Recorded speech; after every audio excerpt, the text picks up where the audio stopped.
शुरू करेंगे। हाँ बिल्कुल, शुरू करो। आपके समय के लिए बहुत बहुत धन्यवाद अध्यक्ष महोदय। 6 महीना हुआ है विधायिकी में आए हुए। जब जब यहाँ पे बोलने का एक मौका मिलता है तो खुशी भी होती है और साथ में दिल में घबराहट भी होता है, क्योंकि जिनके आवाज को बुलंद करने के लिए यहाँ हम आए हैं अध्यक्ष महोदय, कभी कभी तुलना करती हूँ अपने आप को उनसे और सोचती हूँ कि क्या इस पद को वो गंभीरता दे पाऊंगी, वो अनुभव दे पाऊंगी। इसीलिए आपके समय के लिए मैं आपको तहे दिल से धन्यवाद करती हूँ। और आज यहाँ पे मैं शुरुआती में यही कहना चाहूंगी कि हमें इस सदन में आज आपने बोलने के लिए मौका दिया है। मैं राजनीतिक रंग से अभी तक उतना रंगी नहीं हूं, ना चिल्ला के बोल पाऊंगी, ना हाथ हिला हिला के फेंक के चीजों को रख पाऊंगी आपके सामने, मगर आशा करती हूं कि एक महिला की स्नेहपूर्वक बातों को भी आप एक पटल देंगे। आज अध्यक्ष महोदय, हमें ये राज्य कोई सजी हुई थाल में नहीं मिली थी। 22 साल में 12 बार सरकार बदली है, 3 बार राष्ट्रपति शासन लगा है। और अध्यक्ष महोदय, जब ये राज्य एक बदलाव चाहती थी 2019 में, तब इस राज्य को संभालने की जिम्मेदारी हमारे महागठबंधन की सरकार को दी गई। इसीलिए जब जब इस सरकार को अस्थिर करने की कोशिश की जाती है, वो जनादेश का अपमान किया जाता है। अध्यक्ष महोदय, राज्य को जब एक नया मौका मिला तो वर्ष 2019 में कोरोना काल के चपेट में पूरा दुनिया आया। उस दौरान जब पूरे देश का जीडीपी घट के 7% गिरावट हुआ था, तब हमारे राज्य में उस गिरावट की तुलना हमारे यहाँ 4% हुआ था। हमारे जो कोरोना की स्थिति थी वो जब काफी स्थिर हुई, उस समय हमारे महागठबंधन की सरकार माननीय मुख्यमंत्री हेमंत सोरेन के नेतृत्व में कई बड़ी योजनाएं लाई है, कई बड़े माइलस्टोन्स रचे हैं और हमने इस राज्य में यूनिवर्सल पेंशन लाने का भी काम किया है अध्यक्ष महोदय। और हाल ही में आपकी सरकार आपके द्वार कार्यक्रम के तहत 55 लाख आवेदन हम लोगों ने प्राप्त किया है। उसमें से लगभग 50 लाख आवेदन का निष्पादन भी किया गया है और साथ ही साथ हर एक वर्ग के लोगों के लिए अन्य योजनाएं लाई गई हैं। और उसके साथ एक खास योजना जो सावित्रीबाई फुले किशोरी योजना, ड्रॉप आउट्स को घटाने के लिए और बेटियों को बढ़ावा देने के लिए लाया गया है, जिसमें लगभग 4 लाख किशोरियों को इस योजना से जोड़ा गया है। अध्यक्ष महोदय, आए दिन इस सरकार को अस्थिर करने की प्रयास की जाती है और इन षड्यंत्रों के बीच में भी सरकार अपनी की हुई वादों को निभा रहा है। अध्यक्ष महोदय, सरकार द्वारा लाया गया द्वितीय अनुपूरक बजट के समर्थन में मैं बोलना चाहती हूं। सरकार द्वारा जो लाया हुआ अनुपूरक बजट है 8513 करोड़ रुपए का, उससे लगभग 8513 करोड़ रुपए मददेय राशि है और चार्ज राशि 20 करोड़ रुपए का है। अध्यक्ष महोदय, मुझे लगता है इस अनुपूरक बजट को औचित्यता पर सवाल उठाना कतई उचित नहीं होगा, क्योंकि राज्य बदल रहा है, अन्य समस्याओं से गुजर रहा है और इसीलिए इस अनुपूरक बजट को लाना अनिवार्य था। आप देखेंगे अध्यक्ष महोदय, हाल ही के दिन में कुछ महीनों पहले हमारे झारखंड के राज्य में किसानों को सुखाड़ से गुजरना पड़ा और इसके तंगी को समझते हुए राज्य सरकार ने 157 करोड़ 35 लाख का प्रावधान किया है किसानों के लिए। इसके तहत अनुदानित रूप से खाद, बीज, कृषि यंत्र, सिंचाई के संसाधन, अन्य चीज किसानों को दिया जाएगा। इसके साथ ही साथ डीबीटी के माध्यम से 3500 रुपए हर एक किसान के खाते में भी पहुंचेगा। आने वाले समय में इस बजट का और हमें जरूरत पड़ सकता है, इसी के लिए इस अनुपूरक बजट में इसकी भी प्रावधान दी गई है। साथ ही साथ अध्यक्ष महोदय, इस अनुपूरक बजट में माध्यमिक शिक्षा के लिए 34 करोड़ 77 लाख रुपीस का प्रावधान दिया गया है और प्राथमिक शिक्षा के लिए मात्र 5 लाख रुपए। इसीलिए मैं अपने सरकार से निवेदन करना चाहूंगी कि आज भी हमारे क्षेत्रों में, हमारे पिछड़े जो इलाके हैं, वहां पे अभी भी जो विद्यालय है उसका हालत ठीक नहीं है। बहुत सारे हालत जर्जर कंडीशन में है, कई सारे बिल्डिंग ऐसे लगते हैं ध्वस्त हो जाएंगे। इसीलिए जरूरी है कि जो प्राथमिक शिक्षा के लिए जो बजट का प्रावधान दिया गया है उसे बढ़ाया जाए। अध्यक्ष महोदय, साथ ही साथ मनरेगा में आज सदन में भी ये सवाल आया था। मुझे लगता है अगर आप जो लाभुकों को जो मजदूरी भत्ता दिया जाता है वो केंद्र सरकार से 210 रुपया दिया जाता है और राज्य सरकार से 27 रुपया, मगर क्योंकि बहुत महीनों से केंद्र सरकार मनरेगा का जो राशि है वो सरकार को नहीं दे रही है, इसके कारण हम मजदूरी का भुगतान भी नहीं कर पा रहे हैं। अब मैं यही कह सकती हूँ कि पता नहीं केंद्र सरकार करेगी नहीं करेगी। जो यहाँ थे अब वो दिख नहीं रहे हैं, जो लोग हमारा बात ऊपर लेके जाते। अध्यक्ष महोदय, मगर कम से कम हमारी सरकार से हम निवेदन कर सकते हैं कि जो 27 रुपए की राशि है जो राज्य सरकार देती है उसे बढ़ाया जाए और उसकी प्रावधान को इस अनुपूरक बजट में भी संशोधन किया जाए। अध्यक्ष महोदय, मैं एक बहुत ही विशेष बात में अब आऊंगी। कल ही मैं समाचार के द्वारा हमारे एक केंद्रीय मंत्री को समाचार एक वीडियो में देख रही थी। वहां पे वो जनजाति समुदाय के लिए, जनजातियों के लाभ के लिए बहुत सारी चीजों को रख रहे थे और जरूर मैं मानती हूँ इस बात को, क्योंकि वो खुद ही एक जनजाति समुदाय से आते हैं।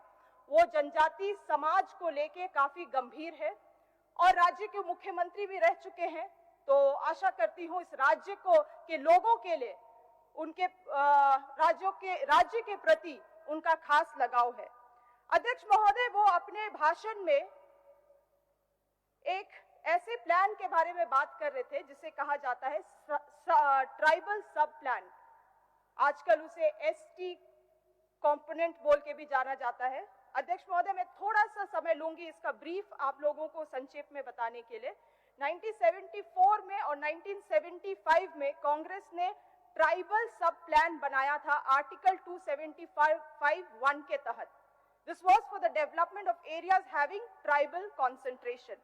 लगभग 40 ऐसे केंद्रीय मंत्रालय हैं और विभाग हैं जो अपने बजट से 4 से लेके 17% अपने बजट से लेके 4 से 17% जो फंड है वो इस प्लान के तहत एलोकेट करते हैं और ये हर साल होता है। अध्यक्ष महोदय, बहुत ही बढ़िया प्लान है, बहुत बढ़िया कांग्रेस द्वारा सोची गई प्लान थी। आप देखेंगे और जिस तरह से प्रावधान रखा है, ये मंत्रालय हर एक साल अपने तरफ से जो डेडिकेटेड राशि है उसको भी फंड में एलोकेट करती है। 2018 से लेके 2019 में इस फंड में इस अलॉटमेंट में 37,000 करोड़ रुपीस आए थे। 2019 से लेके 2020 तक 51,000 करोड़ और अन्य राशि आए हैं। मैं जो अभी करंट राशि है उसमें जाऊंगी। 2022 से लेके 2023 तक 87,000, this is the recent one, 87,500 crore rupees इस फंड में आए हैं। आप लोगों को मालूम होगा कि मोटा मिनिस्ट्री ऑफ ट्राइबल अफेयर्स इस फंड को चैनलाइज और यूटिलाइज और मॉनिटर करने के लिए रिस्पॉन्सिबल है। अध्यक्ष महोदय, इस फंड को खास पर्पस से बनाया गया था ऐसे आदिवासी क्षेत्रों का विकास करने के लिए जो खास करके खनन से प्रभावित होते हैं। हालांकि यहाँ पे इंटरेस्टिंग होता है मामला, हालांकि आरटीआई में जो जवाब हमें मिले हैं वो चौंकाने वाले हैं। अध्यक्ष महोदय, विभिन्न मंत्रालय से हम लोगों ने आरटीआई करके जानकारी ली है और पता चलता है कि आदिवासी के विकास के लिए जिस फंड को इस्तेमाल करना चाहिए था उसे आदिवासी के विनाश के लिए इस्तेमाल किया जा रहा है अध्यक्ष महोदय। और मैं आपको बताना चाहूंगी कि इस फंड, एक चीज मैं क्लियर कर दूं कि इस फंड का एलोकेशन केवल और केवल एसटी शेड्यूल ट्राइब के विकास के लिए और फायदे के लिए करना है और इस फंड को आप डाइवर्ट नहीं कर सकते हैं। ये योजना आयोग का सूचना है अध्यक्ष महोदय। किंतु आप आंकड़े और आरटीआई के माध्यम से जो दस्तावेज मिले हैं उसको देखेंगे तो जो कोयला मंत्रालय है, केंद्रीय कोयला मंत्रालय ने जो अपने द्वारा जो राशि आवंटित करनी थी इस फंड को, उसे विकास, आदिवासियों के विकास के लिए नहीं किंतु कोयला कंपनियों को आवंटित करने में इस्तेमाल किया है, चाहे वो सीसीएल हो, एससीसीएल हो या एमसीएल हो। और इन कोयला कंपनियों ने कोई आदिवासी के विकास के लिए उसे इस्तेमाल नहीं किया है किंतु इन चीजों के लिए, इन कार्यों के लिए इस्तेमाल किया गया है। Regional exploration, स्टोइंग, detailed drilling, these terms might appear to anyone as a technical term but in layman's manner इसका मतलब ये होता है कि कार्यों का मकसद है भविष्य में और अधिक खनन की संभावनाएं के तलाश करना। अध्यक्ष महोदय, अगर मैं गलत हूं तो मुझे यहाँ पे कोई सुधार दे इस बात को, correct me if I am wrong, कि क्या जिस फंड को आदिवासी के विकास के लिए, आदिवासी का जनहित के लिए इस्तेमाल करना है, उसे आप और किस तरह से खनन इंक्रीज किया जाए, किस तरह से और खनन के फील्ड्स पाए जाए, इसके लिए इस्तेमाल किया जा रहा है अध्यक्ष महोदय। खनन मंत्रालय तहत जो जियोलॉजिकल सर्वे ऑफ इंडिया एक कंपनी आती है अध्यक्ष महोदय, कोयला मंत्रालय ने इसे अपने फंड से ट्राइबल सब प्लान के हेड के तहत 6,621 लाख रुपीस दिया है टीएसपी के हेड के अंडर, जबकि इसे विकास के लिए देना चाहिए था। कोयला मंत्रालय ने जीएसआई को, जियोलॉजिकल सर्वे ऑफ इंडिया को 6,621 लाख टीएसपी के हेड के अंदर कहां दिया है, खर्च किया है अध्यक्ष महोदय इसे? कोलकाता, नागपुर, जयपुर, हैदराबाद, लखनऊ, शिलोंग में खनन के अन्य भंडार को खोजने के लिए। अध्यक्ष महोदय, 2019 में करोड़ों रुपए टीएसपी के मद से कोयला मंत्रालय ने कोयला कंपनियों को केवल भंडार पता लगाने के लिए खर्च किए हैं। और इसका मैं आरटीआई भी आपको दूंगी। 2014 से लेकर 2015 तक 15 करोड़ रुपए खर्च हुए हैं अध्यक्ष महोदय टीएसपी के फंड से। क्या ढूंढने के लिए? खनन खदान ढूंढने के लिए। 2015 से लेकर 2016 तक 13 करोड़ रुपए, 2016 से लेकर 2017 तक 16 करोड़ रुपए, 17 से लेकर 18 तक 16 करोड़ रुपए। किसकी सरकार ऊपर केंद्र में बैठी है इसे बताने की मुझे जरूरत नहीं है। अध्यक्ष महोदय, सबसे कड़ी सवाल, जब इतना सारा फंड, सैकड़ों करोड़ों फंड टीएसपी में आ रहा है तो ट्राइबल का विकास कहां है? कहां हो रहा है ट्राइबल का विकास? केवल ट्राइबल का विनाश हो रहा है अध्यक्ष महोदय। सवाल उठता है अन्य मंत्रालयों में, क्योंकि मैंने जिस तरह से शुरुआती में कहा 40 मंत्रालय को आइडेंटिफाई किया है जिनको अपने एनुअल बजट से सर्टेन परसेंटेज एलोकेट करना है एवरी ईयर। ये था आपका कोयला मंत्रालय के बारे में जो कहानी मैंने आपको बताया। अब आते हैं हम अन्य मंत्रालयों में। कई सारे ऐसे मंत्रालय हैं। मैं बात करूंगी आपका वस्त्रालय मंत्रालय के बारे में, textile industry. This gets even more interesting here, जिनका वार्षिक बजट अलॉटमेंट टेक्सटाइल मिनिस्ट्री का टीएसपी के लिए 1.2% है। अध्यक्ष महोदय, आश्चर्यचकित बात यह है कि 2017 से लेकर 2018 में उसे बढ़ा के 6% कर दिया। जो टीएसपी का अलॉटमेंट 1.2% था उसे बढ़ा के 6% कर दिया, which comes to about 61 crores of their total budget allotment। और इस 61 crores से 30 करोड़ हैंडलूम विकास निगम को जाना था अध्यक्ष महोदय, हैंडलूम विकास को। मगर जब आरटीआई के माध्यम से national handloom department of corporation को पूछा गया तो गौर करिएगा ये बात, 26 जुलाई 2018 में उनका आरटीआई द्वारा रेस्पॉन्स आता है, उन्हें टीएसपी के तहत कोई फंड नहीं मिली। 30 करोड़ रुपए जो टेक्सटाइल मंत्रालय के द्वारा हैंडलूम को आना था टीएसपी के हेड के अंदर, आरटीआई में पाई जाती है कि उन्हें टीएसपी के तहत कोई फंड नहीं मिली।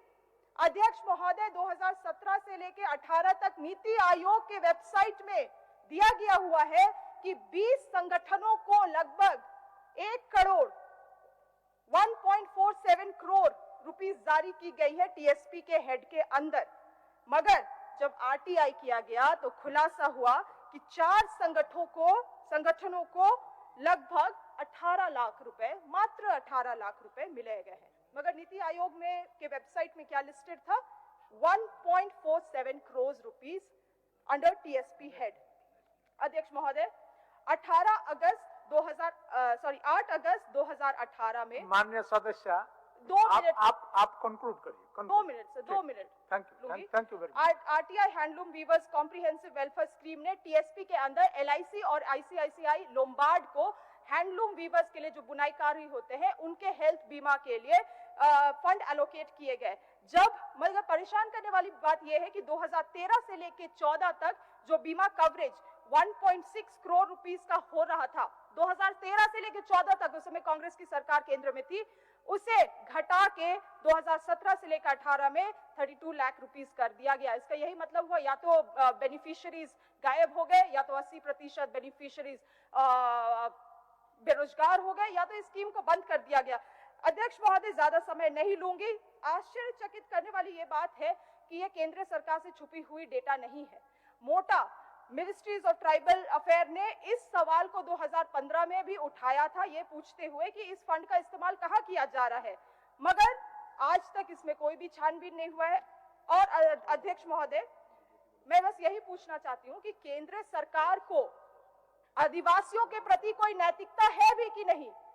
केवल आदिवासी आदिवासी कहने से बात नहीं होता है। आदिवासी बेटी, हमारी आदिवासी बहू, हमारा मूलवासी आदिवासी, मगर जो फंड टीएसपी के अंदर आ रहा है उसको केंद्र सरकार को, स्टेट को एलोकेट करना चाहिए, ताकि हमारे जो यहाँ पे आदिवासी लोग हैं उनको अपना घर मिल सके, उनको उनका स्कूल मिल सके। मैं पूछना चाहती हूँ हमारे विपक्ष के सरकार से, विपक्ष से यहाँ पे जिनकी सरकार ऊपर केंद्र में बैठी हुई है, अगर आप एकलव्य स्कूल बनाना चाहते हैं, जिसके लिए आप कहते हैं कि महीने में आप एक आदिवासी बच्चे के ऊपर 12,000 रुपए का खर्च करेंगे, तो मेरा आपसे सवाल यही है कि अगर आपके पास इतना प्रावधान है खर्च करने का, तो आप उसे हमारे एग्जिस्टिंग स्कूल्स में क्यों नहीं कर रहे हैं?